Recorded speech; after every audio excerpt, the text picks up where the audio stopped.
Welcome, my friends. Today we are going to do an essay question on the topic of investment decisions. Okay.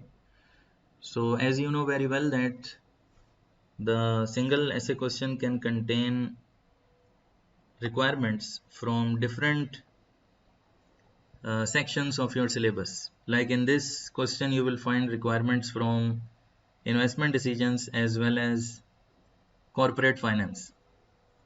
Okay. So, let us read the requirements first, which is our exam technique. I hope you remember. So what is the requirement in this question? Let me read. They say calculate the required return for all four projects. So we have four projects here and we are supposed to calculate what? The required return. Okay, this is a percentage which we have to calculate. And they are asking show your calculation. So please note that here they are not asking you to comment anything. You don't need to do any discussion. So be careful in exam. If they are asking you calculate, just calculate. Don't write any discussion. If they say explain, if they say discuss, then you discuss. I hope it's clear with everyone. The question number 2, which is requirement number 2, identify which of the four projects should this company accept. Okay, so this is about the decision. Support your decision. So we need to support the decision with relevant calculations, which we have already done in requirement number 1. I hope you got the point. Okay. The third requirement is what? The third requirement is define and explain beta. What is the third requirement? Define and explain beta.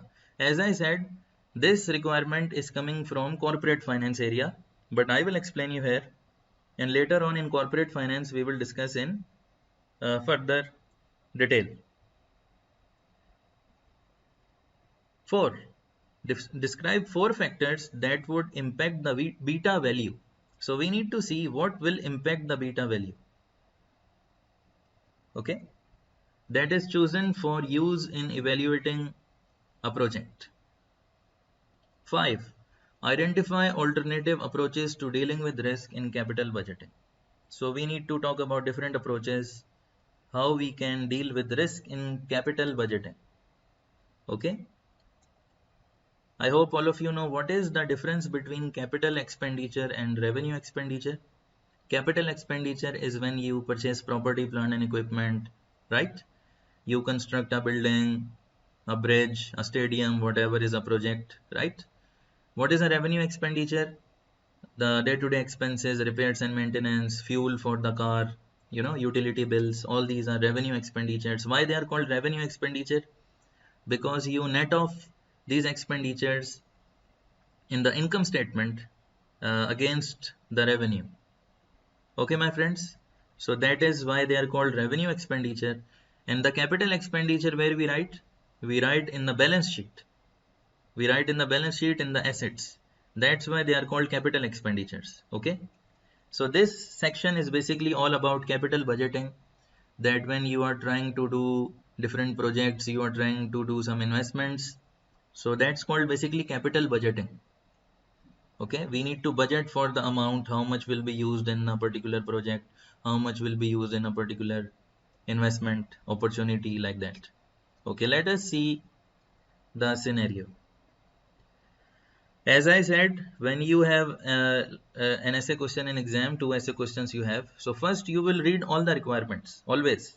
This is exam technique. Without reading the scenario, you need to read the requirements to make sure that you are comfortable with all the requirements and you know which topic is being tested.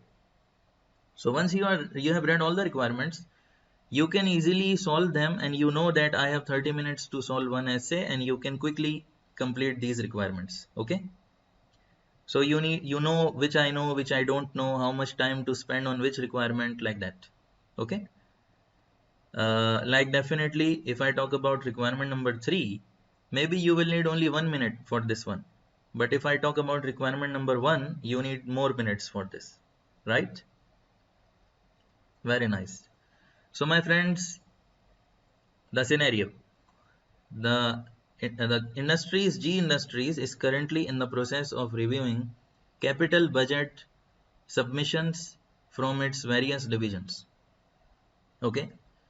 Now this company is using this model, which is called capital asset pricing model. Now this is a concept, as I said, in corporate finance area, but we can use this in investment decisions. And I will also explain you what is this model and what is the formula of this model, including the determination of benchmark investment returns. The company's overall cost of capital is 16% and its beta value is 1.2. So you need to remember this concept also. Okay, let me explain you now what do you mean by cost of capital and what do you mean by beta value. Okay. So my friends, cost of capital. See, what is capital? There are mainly two sources of capital. Number one is called equity. Number two is called debt, which we have already discussed in financial analysis area. Remember, one is equity, the other one is debt. These are the two capital sources for the organization. What is equity? You know, these shares, the preference shares, irredeemable preference shares, all these things. What is debt? Your bank loan, your bonds, debentures, loan notes, redeemable preference shares, all these things. Okay. Now see, every instrument, these are called instruments. Every instrument has a percentage attached to it. Like for example, if you take a loan from the bank, they will say, okay, sir, you have to pay 8% interest. If you issue bonds, if you issue loan notes, if you issue redeemable preference shares, remember, you have to give them a rate that I will pay you this much interest every year, and after 5 years I will redeem, I will repurchase from you.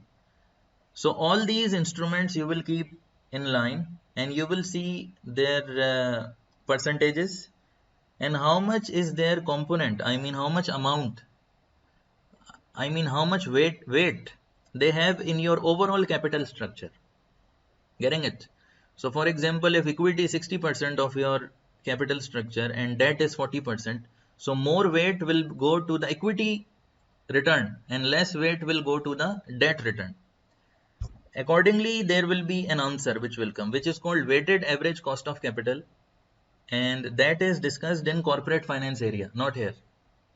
Okay, so I am just giving you an overview of cost of capital, that what do you mean by cost of capital. So cost of capital, see, they say overall cost of capital. So they are saying about weighted average cost of capital, which is basically an average of those percentages which are attached to your equity and your debt instruments. Getting the story, my friend? So they got 16%. Very nice.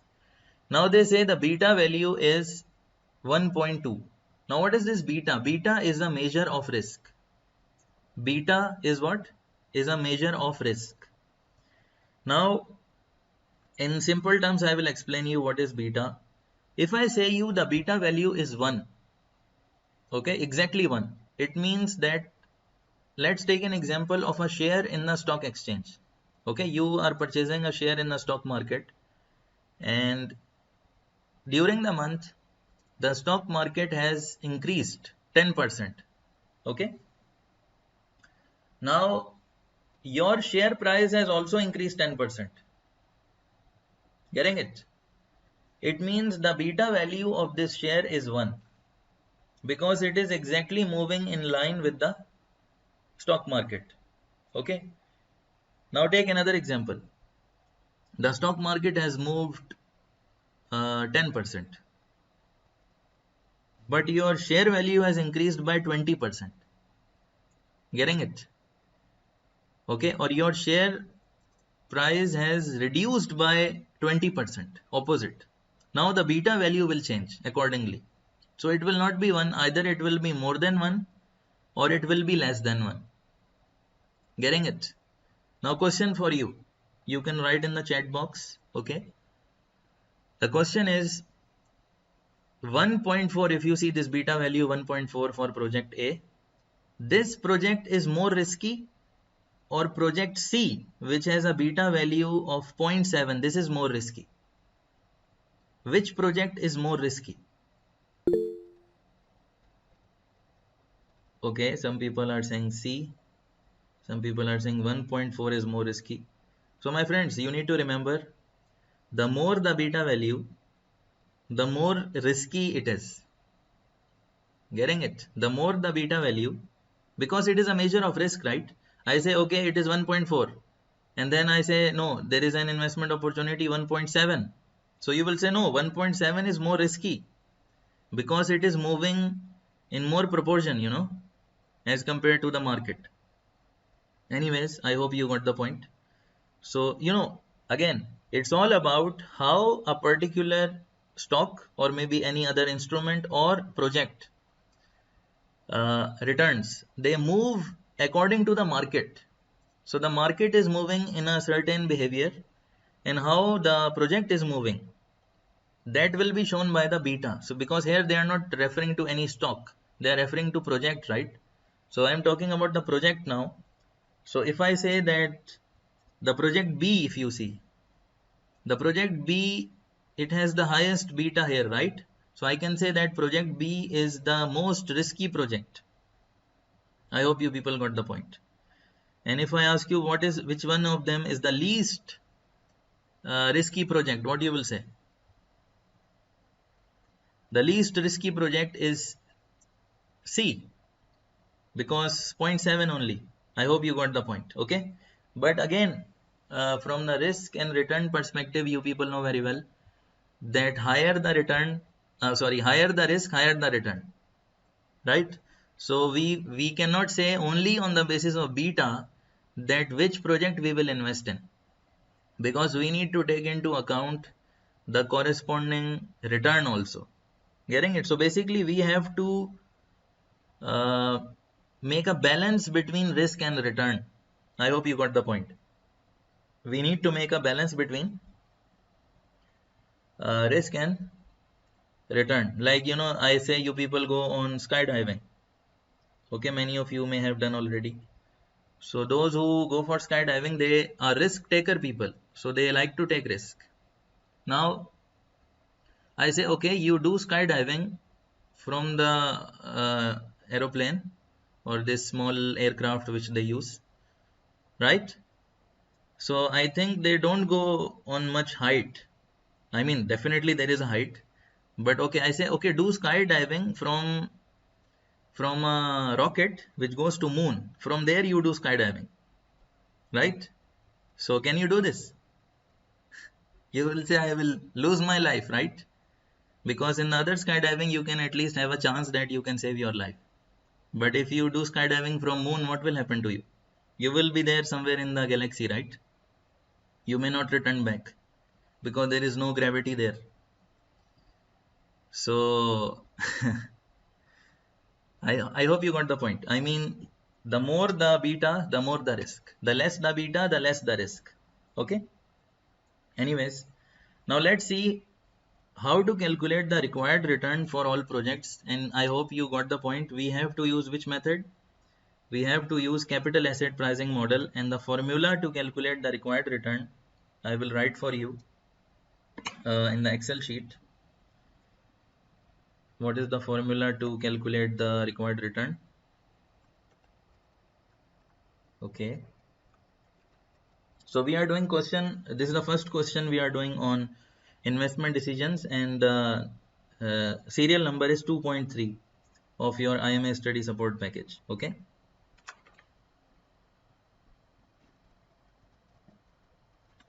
So please write the formula. We are doing question requirement number 1, and we are using CAPM model. Okay. So what is the formula? Required return is equal to risk free return. Okay. Risk free return plus market return minus risk free return. Okay, multiply by the beta. Okay, I hope you got the point. This beta actually not written like this. I am writing like this here. I will show you in the other file how to write beta. Okay, there is a symbol for beta. Okay, now if I ask you for A, B, C and D, okay, what is the risk-free rate? First of all, we need to look for risk-free rate, right? Because in all the formula, if you see in all the projects, this risk-free return, the market return and the risk-free return again, that will be same. Okay, same figure. So if you see here and I ask you, see they say you in the scenario itself, which we have not yet read, they told you the risk-free rate is how much? 4%. And the market rate is how much? 14%. I hope you got the point. So that will be given to you in the exam. Now what do you mean by risk-free rate? Risk-free rate means that is the rate on, for example, those securities which are risk-free, like government bonds. Normally they are risk-free. Okay, so maybe 4% is the rate on the government bond which you can use. Okay, and the market rate will come from the market analysis, that is 14%. So 4% and 14% we will use this in these formulas here. Okay, so I am saying is equal to 4%, right? And I am writing plus, okay, bracket open. What was the market return? Remember 14%. And I say minus, what is the risk-free rate? 4%. Bracket close. And I need to multiply this with a beta value. I hope you got the point. Now what is the, see, this thing will be same in all the projects. This equation is same in all the projects. The only difference comes where? In the beta. Okay, I hope you people got the point. Let us go back and see what was the beta. 1.4, 1.6, 0.7, 1.1. Okay, 1.4, 1.6, 0.7, 1.1. Am I right? Right, these were the 4: 1.4, 1.6, 0.7, 1.1. Let us calculate. Is equal to 0.04 plus, bracket open, 0.14 minus 0.04. Okay, bracket close. This will be same in all the equations. So first I am doing this is equal to, and I am copy pasting here, also here, also here. Then one by one I will go there and I will multiply with the beta. Multiply with which figure? With 1.4. Got the point? Okay, my friends, I hope you got the point. And I think I can easily copy this formula also, right? Or not? So what is the answer, my friends?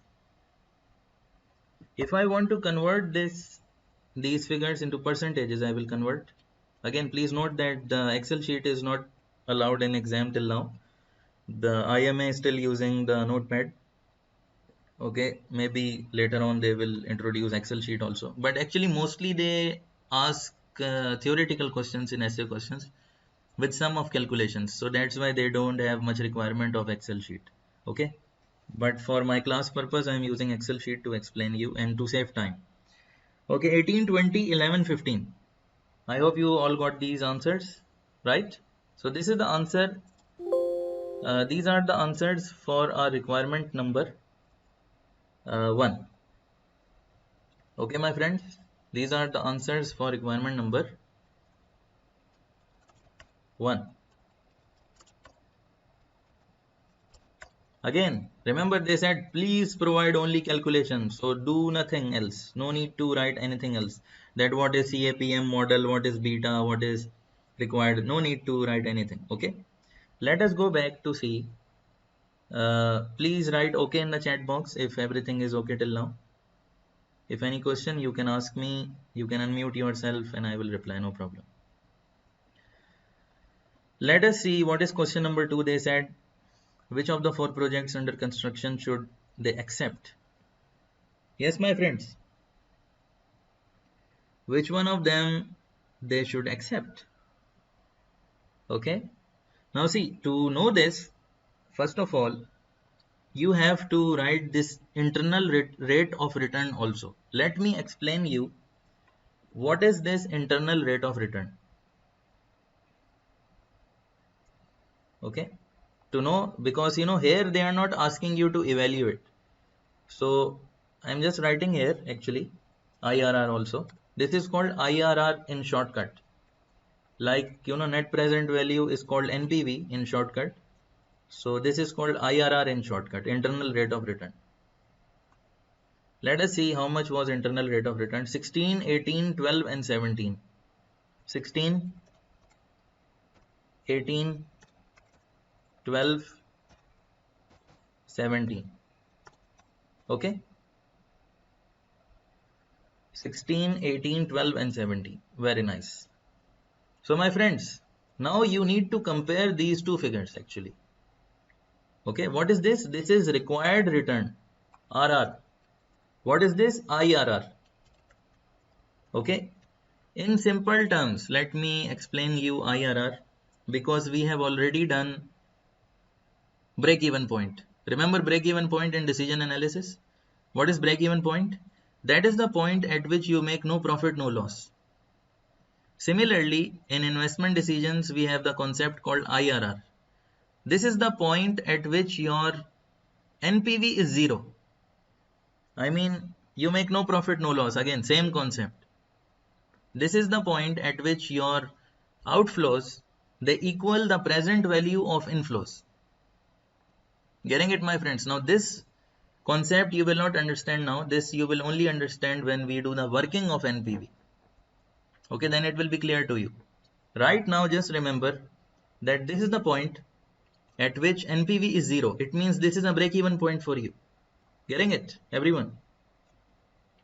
So, my friends, what do you think? Which we should accept and which we should reject?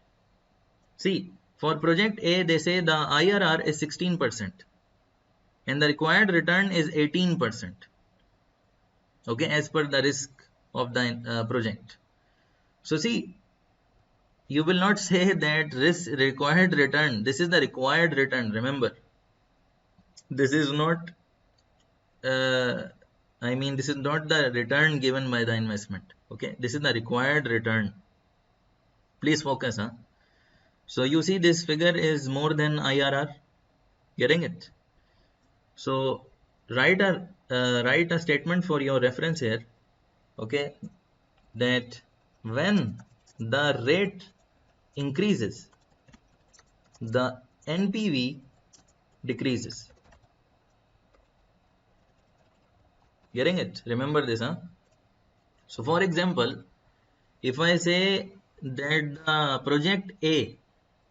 project A will give you no profit, no loss at 16%, right? So what it will give you at 18%? Loss or profit? NPV, you can call it as a profit for now. So when I say the rate is going up and the profit will go down. Getting it? Again, this working we will do in corporate finance in detail about the cost of capital. But the NPV working we will do in the coming classes, and I will explain you why the effect of rate, if the rate is going up, the NPV, how it will come down. Getting it? So in short, again, a summary. I said when the rate will increase, the NPV will decrease. It means, this 18% rate, the required return, it means this is a loss-making investment for you. This is a loss-making project for you. Getting the story, my friends? What is this? a loss making project for you. So don't accept it, reject this opportunity. Okay, as per this concept, please write that this is loss making or profit making and you should accept or reject it. I am giving you 1 minute and then I will write myself. Yes, please. So this is a loss making project, you will reject it.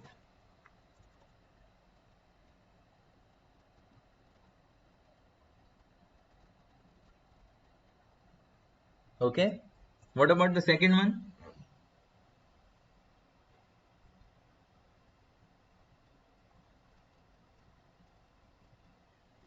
Some people are saying second one is profit making. Are you sure? Are you sure, my friends? Second one is also a loss making project. Because see, I told you, IRR, which is 18% now for project B, they say 18%. It means at 18% you make no profit, no loss. So at 20% you will make a loss. So better this should have been below 18. If you need to accept project B, so the required return should be below 18%. Getting it? Again, same thing. It is a loss making project, you should reject it. Okay.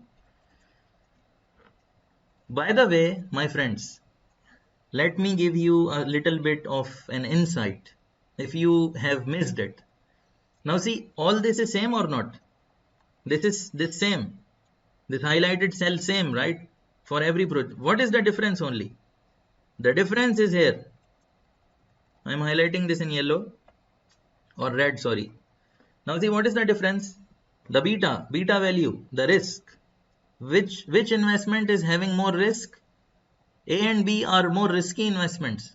So when the investment is more risky, the required return is high, if you see, because definitely when you will multiply something with 1.4 as compared to 0.7 only, so which will give you a higher percentage? Got the point? I hope you got this from mathematics point of view. So when I multiply this with 1.4, I got 18%, and when I multiply with half, that is half, right? 0.7. How much you got? 11% only. Got the point? So the less the beta, the less the required return. Examiner can ask you in MCQs that the less the beta, the less the required return. True or false? True. And vice versa. Okay? Examiner can also ask you if the internal rate of return is less than the required return, we should accept or reject. Getting it? These types of questions will come in MCQs. Okay, now here see, IRR was 12%, but the required return is how much? 11%, right? So it means that this is good. This is a profit making project. I'm writing profit making. Actually, we don't call it profit. We call it net present value. But for now, just keep it as profit making. It means the net present value will be positive. So in this case, we will accept it. And similarly for the final project also, we will accept it. I hope you people got the point. Now these accept and reject you will write in here in the requirement number 2, because see in the requirement number 2 they asked you that which they should accept. So you will say okay, you should accept C and D. Now see, we have missed one point in the essay question. They said that the following projects from different divisions are under consideration and there is no capital rationing. What do you mean by capital rationing? When you have limited money. They say no capital rationing, it means you have unlimited money. There is no problem of the funds. Okay, when there is no problem of the funds, I will invest in all the projects which will give me positive net present value. And which two projects we have selected? C and D. Okay. If you have problem in the investment, then you have to see that which of C and D, which one is giving you the highest, and then you will select that project. I hope you got the point. What is the requirement number 3? They say define and explain beta. I already told you what is beta. That is the measure of risk. Okay, in relation to the market. You can see this in your book also in the official answer. I will share with you also, you can look at it. Now they say describe 4 factors that would impact the beta value. Okay, it means 4 factors which will affect the risk of this investment. Getting it? You know, projects, you don't know which location the project is. Maybe project A is in some African country and project B is in some Australian country, project C is in some Asian country, project D is in some European country. You don't know, right? So you have to see beta value will be affected by the location of the project. Getting it? Similarly, it can be within the city also. You know, some places are more risky, some places are less risky. So you have to see the geographical location. You can write it. Number 1 point is geographical location. Okay. Then you can also see that, you know, what is the level of competition which is expected. Number 2 point. What is the level of competition expected? So the more the level of competition expected, the more will be the beta value, because there is a risk. You know, competition is a risk. Similarly, you need to see that, you know, what is the ability of the management team which is in that project. Okay, if their management team is experienced and more technical, more highly qualified, so there is less risk, because most probably they will make the project a success. But if the management team is less experienced, they don't have enough technical resources, so there is a risk here. Getting it? So there is a less chance that the project will be on success. So this is also affects the beta value. Similarly, the industry in which the project is there, because they are not talking about the industry. Okay, so some industries are more risky, some industries are less risky. So you have to see which industry you are investing in and what will be the impact. Like you see right now what happened for due to the virus issue. You know, normally